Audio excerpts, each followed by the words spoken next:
Hello. Hello. हा, sir नमस्कार. नमस्कार. साहेब राजू रोजेकर बोलतोय. हा. विद्रोही सागर न्यूज संपादक, जिल्हा छत्रपती हा. संभाजीनगर. हा. डेप्युटी सीओ बोलतात का तुम्ही? सामान्य हा, प्रशासन विभाग बुलढाणा. हा बोला हा बोला बोला सर मी बोला साहेब बोला. संपादक बोलतो आहे संभाजीनगर हा. हा. जिल्ह्यातून, विद्रोही सागर बर. न्यूज. हा. हा. माझं नाव राजू रोजेकर. बर बर. सर एक 2025 ला आपल्याकडून एक पत्र निघालेलं आहे पहा, हा. की कार्यालयामध्ये उशिरा येणाऱ्या कर्मचाऱ्यांबाबत हा. हा. बायोमेट्रिक हजेरी प्रणालीनुसार त्यांचं पेमेंट करावं, किंवा जर ते उशिरा आले तर त्यांची हजेरी रद्द टाकावी. हा. हा. तर त्या संदर्भात तुम्हाला मी कॉल केलेला आहे, बर बर.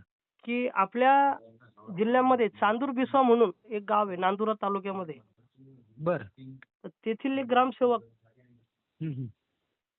सतत ते सांगतात की बायोमेट्रिक मशीन 1 वर्ष झालं बंद आहे. हा. हा. आता एक छोटंसं मशीन 1 वर्ष कसं बंद राहू शकतं? नाही नाही, आणि मग बंद असल्यानंतर ते पगार घेतायत. त्या दुरुस्त करून सुरू करायचं काय. हो ना. मग ते पगार घेतायत 1 वर्षापासून. एक 4 ते 5 हजाराचं मशीन आहे ते, जास्त नाहीये. हो. तर मग अशा लोकांवर तुम्ही कारवाई कधी करणार आहात?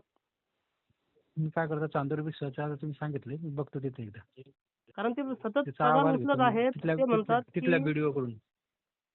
हो, मी त्यांना फोन केला ग्रामसेवकाला, तर ते म्हणतात की 1 महिन्यापासून मशीन खराब आहे, आम्ही बीडीओला कळवलेलं चालेल आहे. चालेल, मी काय करतो बीडीओ कडून अहवाल घेतो, मग सांगतो.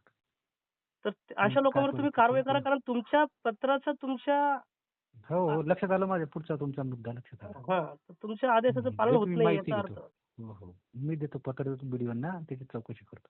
कारवाई करून अहवाल पाठव सर मला, नाहीतर मला